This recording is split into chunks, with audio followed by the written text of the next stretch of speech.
رب اشرح لي صدري ويسر لي أمري واحلل عقدة من لساني يفقه قولي۔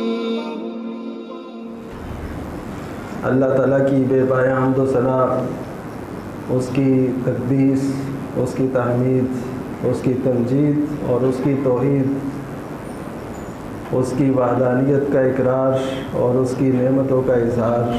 درود و سلام ہو رحمت عالم، نبی مکرم، رسول معظم، شاہ امم، محمد الرسول اللہ صلی اللہ علیہ وسلم کی ذات پر، اور اللہ کی رحمت نازل ہوں صحابہ کرام پر، ائمہ دین، فقہاء کرام، مجاہدین اسلام اور اولیاء اعظام پر۔ کچھ جمعے پہلے خواب کے موضوع پہ گفتگو کی تھی۔ خواب، اس کے احکام و مسائل، اور خواب ہمیں کس طریقے سے آتا ہے تو اس کا شرعی حکم کیا ہے، وہ کیسے ہمارے لیے بشارت ہے، اور اگر کوئی ناپسندیدہ خواب آئے تو اس کے بارے میں ہم کیا کریں۔ تو یہ بیان ہو چکی باتیں۔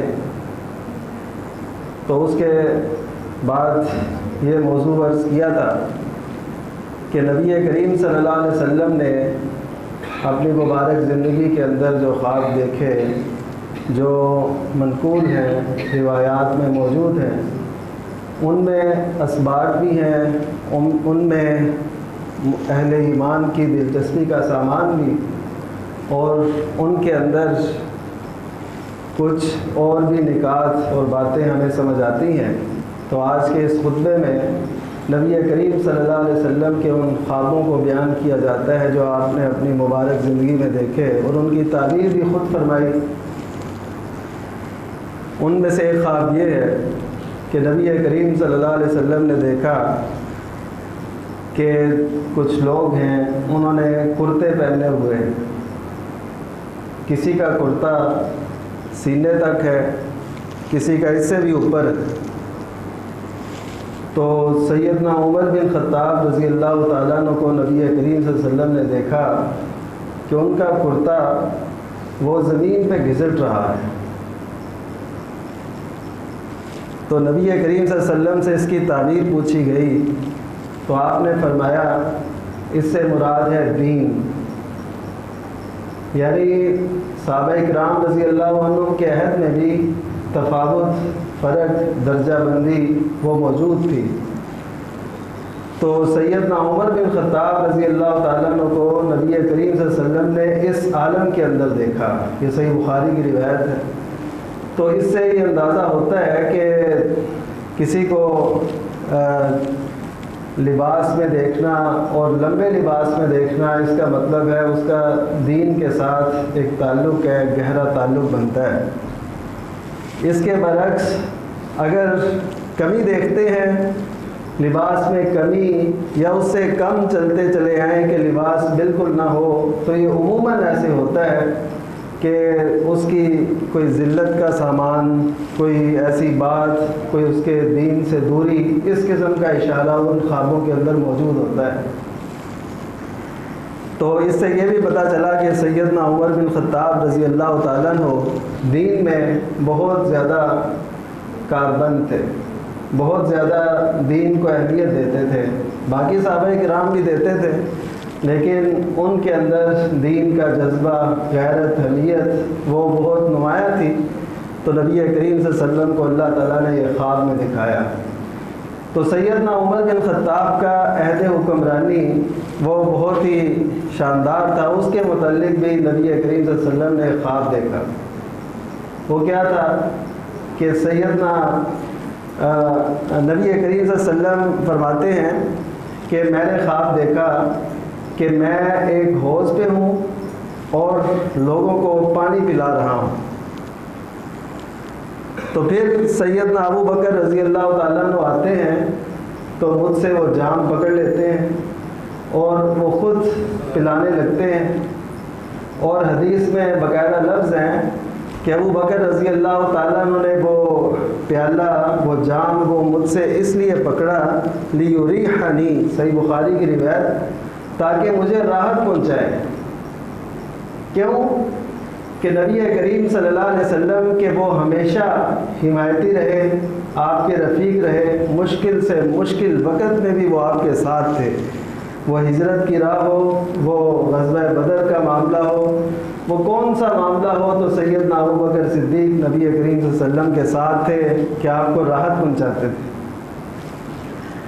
تو نبی کریم صلی اللہ علیہ وسلم نے ان کے متعلق یہ خواب دیکھا کہ ان کا یہ کام تھا کہ انہوں نے نبی کریم صلی اللہ علیہ وسلم کی راحت کے لیے آپ سے وہ پیالہ پکڑ لیا کہ آپ کو یعنی آپ کے ساتھ مل کے یہ کام کیا جائے۔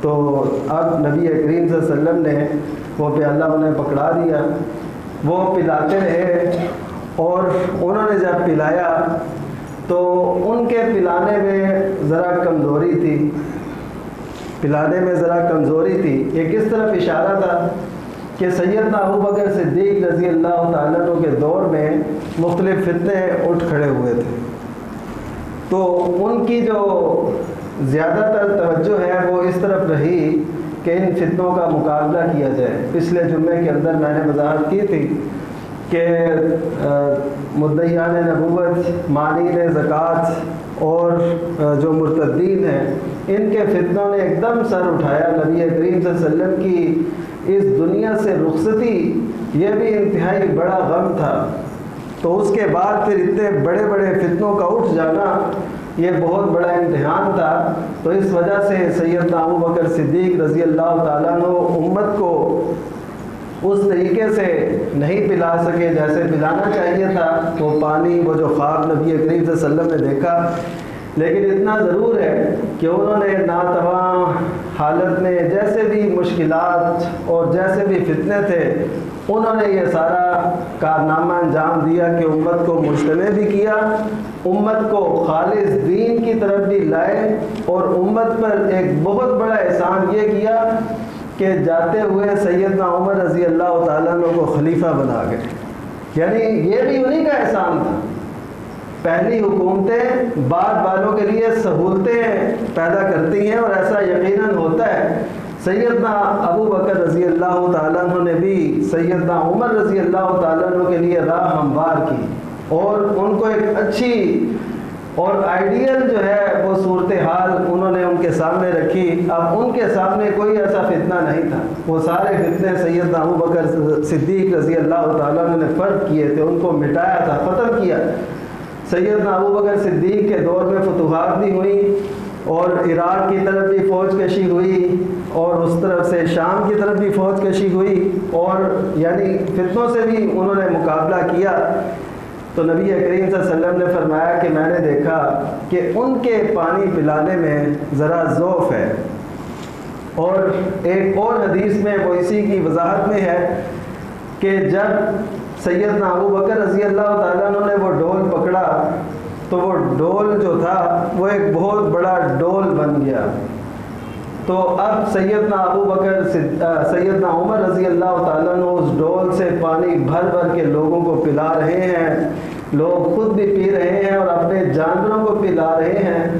تو اس طریقے سے نبی کریم صلی اللہ علیہ وسلم نے فرمایا کہ وَلَمْ أَرَى عَبْقَرِيًّا، کہ میں نے کسی کو ایسا باکمال نہیں دیکھا، یعنی ایسے کمال کے ساتھ وہ پانی پلاتے رہے کہ سب سیراب ہو گئے، ان کے جانوروں نے بھی پی لیا، اور انہوں نے جانوروں کو جا کے اپنے باڑوں کے اندر باندھ دیا، یعنی ایسا سکون کا عالم طاری ہو گیا۔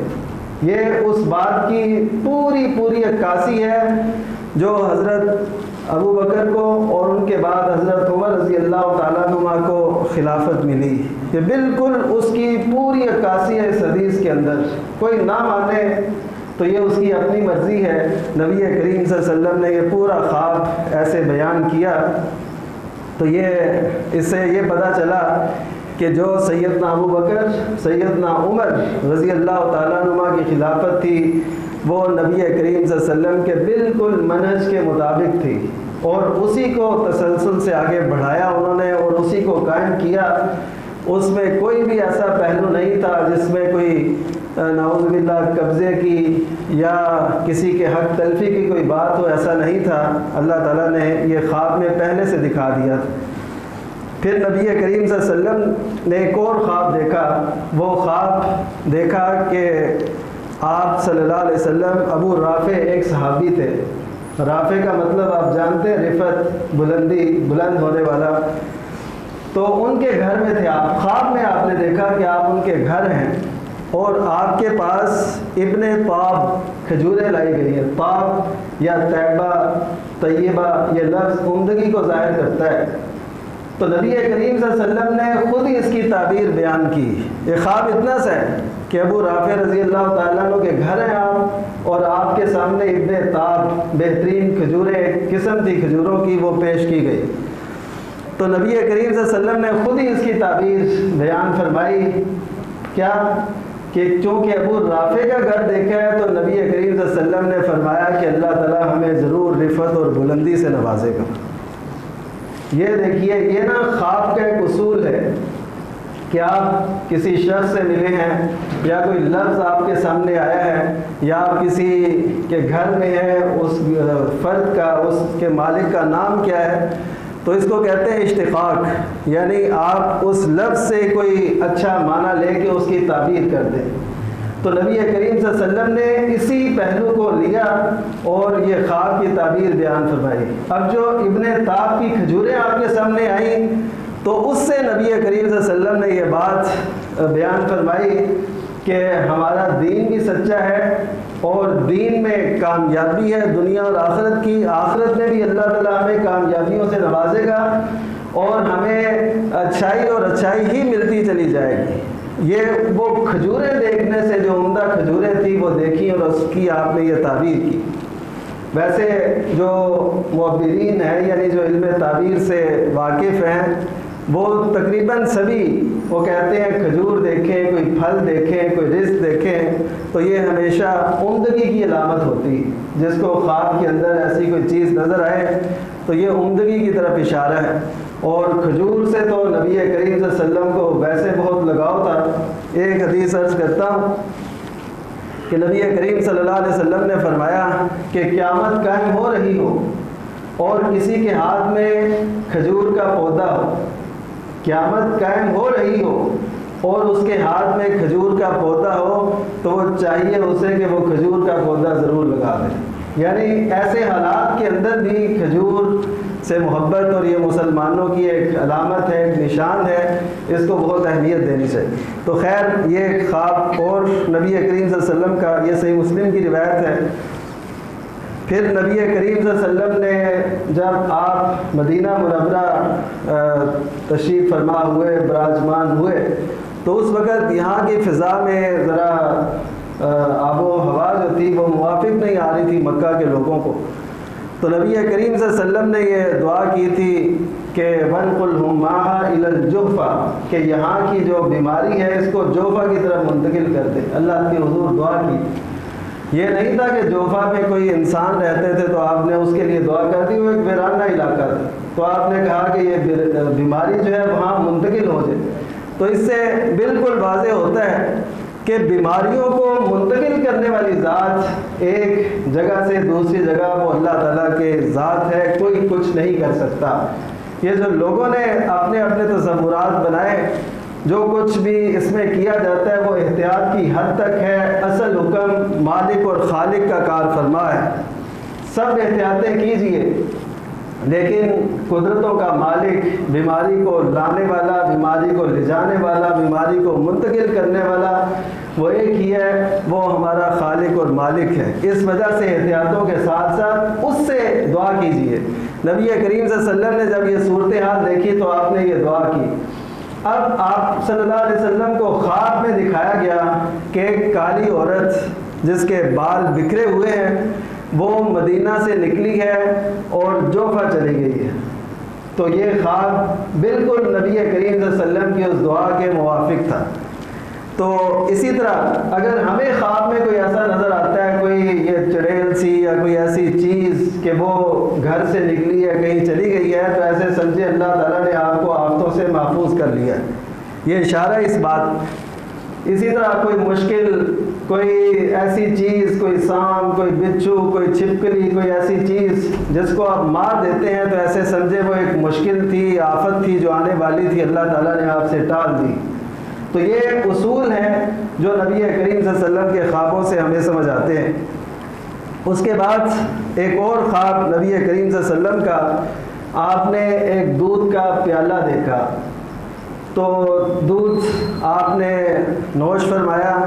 اس کے بعد نبی کریم صلی اللہ علیہ وسلم سے جو دودھ بچ گیا تھا، اور نبی کریم صلی اللہ علیہ وسلم نے اس دودھ سے اتنی راحت محسوس کی کہ آپ کہتے ہیں کہ میں نے اتنی سیرابی محسوس کی اس کی کہ حتیٰ کہ میرے ناخنوں سے بھی اس کی سیرابی کے اثرات نمودار تھے۔ یعنی بعض اوقات ہوتا ہے کہ انسان ایسی چیز پیتا ہے، ایسے اس کے دل کو بھاتی ہے کہ وہ اس کی جو ہے راحت وہ ایک ایک عضو میں محسوس کرتا ہے۔ نبی کریم صلی اللہ علیہ وسلم نے فرمایا میں نے اپنے ناخنوں میں بھی محسوس کی۔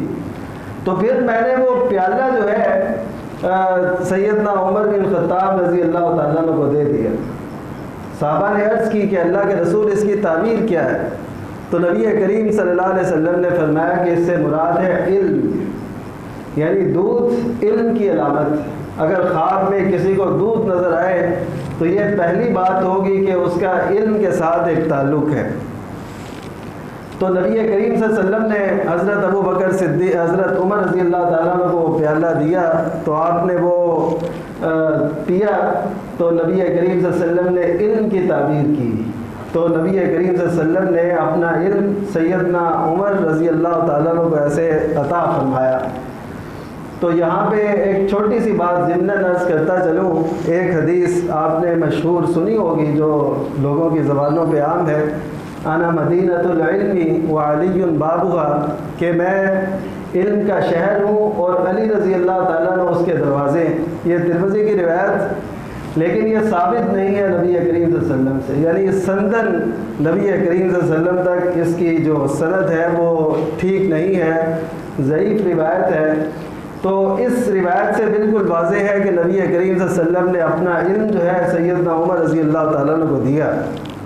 یہاں منکرین حدیث ایک سوال کرتے ہیں، وہ کہتے ہیں کہ سیدنا ابو بکر، سیدنا عمر، سیدنا عثمان، سیدنا علی، ان سے وہ روایات نہیں ہیں جو دیگر صحابہ کرام سے، جیسے حضرت ابن عباس ہو گئے، وہ اس وقت نبی کریم صلی اللہ علیہ وسلم کے ہوتے ہوئے چھوٹی عمر کے تھے۔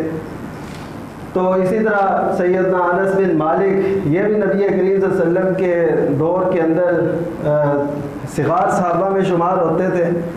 اسی طرح حضرت ابو ہریرہ رضی اللہ تعالیٰ نے، ان سے زیادہ روایات ہیں، وہ غزوہ خیبر کے موقع پہ مسلمان ہوئے اس کے بعد۔ تو اب یہ منکرین حدیث کہتے ہیں کہ ان سے جو خلفائے راشدین ہیں ان سے کیوں کم روایات؟ دراصل یہ ہوتا ہے کہ جو مسند علم پہ، مسند حدیث پہ براجمان ہوتا ہے اس کی روایات آگے چلتی ہیں۔ سیدنا عمر بن خطاب حکومتی عہدے پہ تھے، ان کے کام جو تھے وہ لوگوں کو سمجھانا، اپنے قانون کو نافذ کرنا، اللہ اور اس کے رسول کے احکامات کو نافذ کرنا، یہ تھا ان کا کام۔ جو محدثین صحابہ تھے جو حدیث بیان کرتے تھے باقاعدہ، وہ تدریس کرتے تھے، تو اس سے پھر ان کے تابعین وہ روایات بیان کرتے تھے۔ تو یہ شعبے تھے جو اللہ تعالیٰ نے مختلف صحابہ کرام کو تقسیم کی۔ سیدنا عمر بن خطاب سے روایات کم منقول ہیں، لیکن نبی کریم صلی اللہ علیہ وسلم نے خواب دیکھا کہ آپ اپنا پیالہ بچا ہوا جو دودھ ہے وہ سیدنا عمر رضی اللہ تعالیٰ عنہ کو دے رہے ہیں۔ اس سے مراد یہ ہے کہ انہوں نے علم جتنا سیکھا اس پہ خوب توجہ سے انہوں نے کام لیا اس میں، اور ان کے علم سیکھنے کا عالم پتہ کیا تھا؟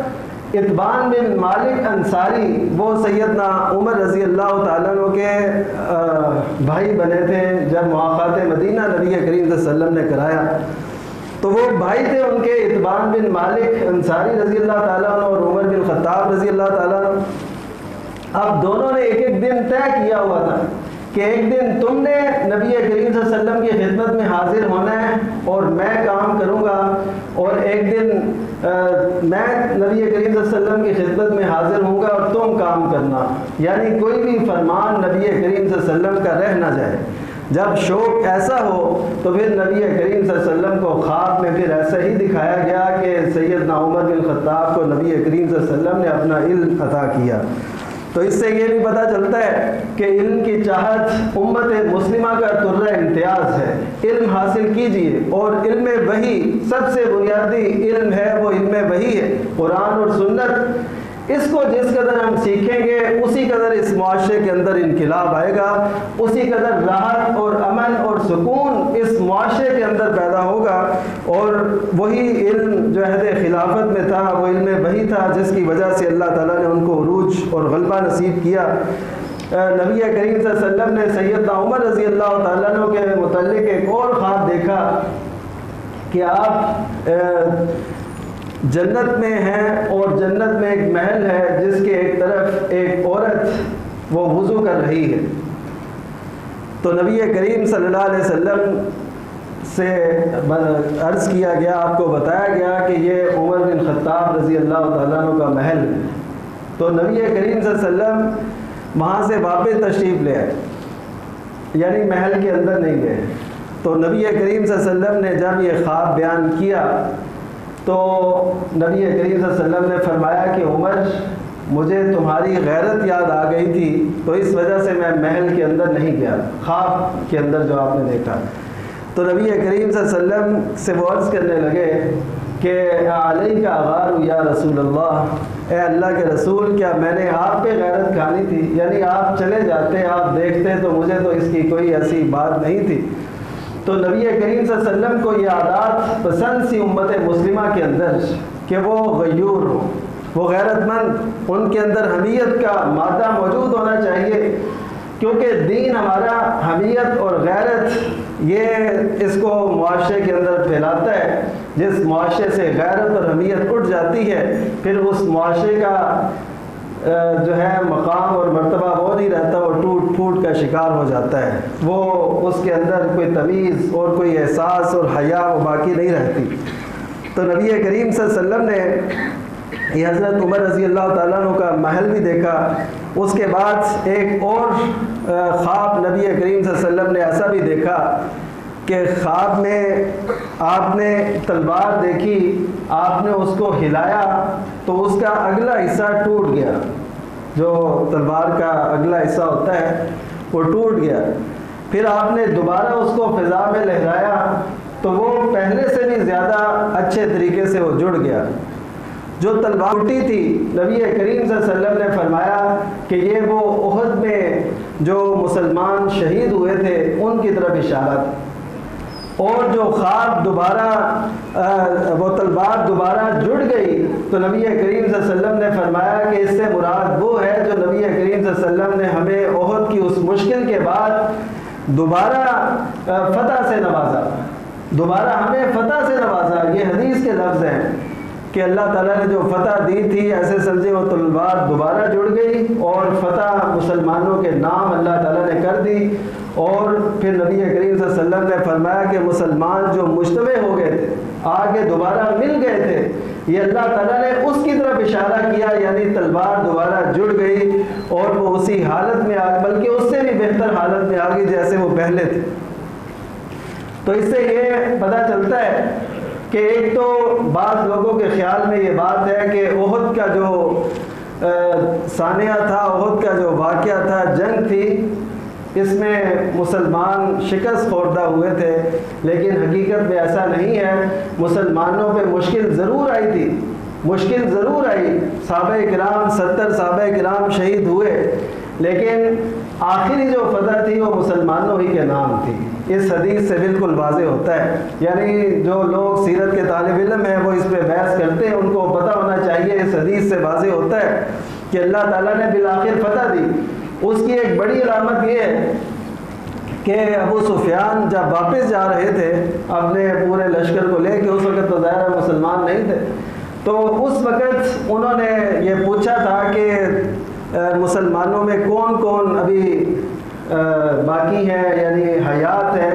تو اس وقت انہوں نے سیدنا محمد کریم صلی اللہ علیہ وسلم کا نام لیا، حضرت ابو بکر کا نام لیا، حضرت عمر کا نام لیا۔ وہ سمجھتے تھے کہ قیادت جو ہے مسلمانوں کی وہ نبی کریم صلی اللہ علیہ وسلم کے بعد وہ حضرت ابو بکر اور حضرت عمر کے پاس ہے، تو وہ انہوں نے اس وجہ سے وہ نام پوچھے، لیکن جب انہیں پتہ چلا یہ حیات ہیں، اس کے باوجود وہ دوبارہ حملہ آور نہیں ہوئے۔ نبی کریم صلی اللہ علیہ وسلم نے اس بات سے اندازہ لگوایا کہ جا کے دیکھو وہ کس طرح ان کا جانا یا ان کا سفر کیسے ہے۔ اگر تو وہ گھوڑوں پہ سوار ہیں تو وہ جنگ کے لیے دوبارہ آنا چاہتے ہیں، اگر وہ اونٹوں پہ سوار ہیں تو وہ مکہ کی طرف واپس جانا چاہتے ہیں۔ سیدنا علی رضی اللہ تعالیٰ نے دیکھا کہ وہ اونٹوں پہ سوار تھے تو نبی کریم صلی اللہ علیہ وسلم سمجھ گئے کہ اب یہ ہم پہ حملہ آور نہیں ہوں گے۔ تو مسلمانوں کو احد میں جو فتح ملی تھی وہ نبی کریم صلی اللہ علیہ وسلم کو اللہ تعالیٰ نے اس طریقے سے دکھا دی کہ آپ کی تلوار ٹوٹ کے دوبارہ جڑ گئی۔ تو اسی طرح نبی کریم صلی اللہ علیہ وسلم نے اور بھی کئی خواب دیکھے۔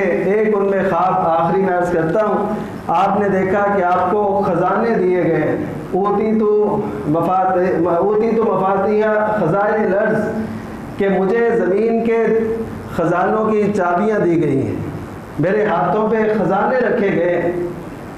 تو وہ زمین کے خزانے کیا تھے؟ وہ غنائم تھیں، وہ غنیمتیں تھیں جو مختلف ممالک جب وہ فتح ہوتے رہے نبی کریم صلی اللہ علیہ وسلم کی اس ریاست میں جو آپ نے تشکیل دی تھی اس میں وہ خزانے آتے رہے۔ سیدنا ابو ہریرہ رضی اللہ تعالیٰ نے اس حدیث کو بیان کر کے وہ فرماتے ہیں کہ دیکھیے کہ نبی کریم صلی اللہ علیہ وسلم تو اس دنیا سے رخصت ہو گئے، لیکن آپ نے جو خواب دیکھا تھا وہ خزانوں کا، وہ اللہ تعالیٰ نے بعد کے اندر وہ تمہارے لیے، یعنی صحابہ کرام ان کے مخاطب تھے کہ تم ان کو اب منتقل کر رہے ہو، وہاں سے یہاں لا رہے ہو۔ اس کا مطلب یہ ہے کہ نبی کریم صلی اللہ علیہ وسلم نے جو خواب دیکھا تھا اللہ تعالیٰ نے اس کو اس طریقے سے پورا کیا۔ اب نبی کریم صلی اللہ علیہ وسلم کا دیکھا ہوا خواب جس دوڑ کے اندر اس کی تعبیر پوری ہو، اس دوڑ کو ہم غاصب دوڑ کہیں، اس دوڑ کو ہم ناجائز دوڑ کہیں، یہ ہمیں کیسے یہ اجازت مل سکتی ہے؟ تو اس وجہ سے نبی کریم صلی اللہ علیہ وسلم نے جو خواب دیکھے ان میں بہت سے اسباق ہیں، بہت سی عبرتیں ہیں، بہت سے دروس ہیں، وہ ہمیں حاصل کرنے چاہیے۔ اللہ تعالیٰ ہمیں بھی اچھے لوگوں میں شامل فرمائے اور ہمیں بھی سچے اچھے خواب ہیں، کیونکہ میں نے پہلے عرض کیا تھا کہ جو شخص جتنا سچا ہوگا اسے اسی قدر سچا خواب آئے گا۔ اور نبی کریم صلی اللہ علیہ وسلم نے فرمایا تھا قیامت کے قریب بندہ مومن کے اکثر خواب سچے ہوں گے، تو خوابوں کو ہمیں ضرور اہمیت دینی چاہیے کہ بڑے مقصد بھی ہوتے ہیں اور کچھ ایسے ہوتے ہیں جن کا تعلق ہمارے جسم یا ہماری سوچ فکر سے ہوتا ہے۔ اللہ تعالی ہم سب کو ان خوابوں سے کچھ حاصل کرنے کی توفیق بخشے، کیونکہ یہ ایک باقاعدہ علم ہے۔ وآخر دعوانا الحمدللہ رب العالمین۔ رب اشرح لي صدري ويسر لي أمري واحلل عقدة من لساني يفقه قولي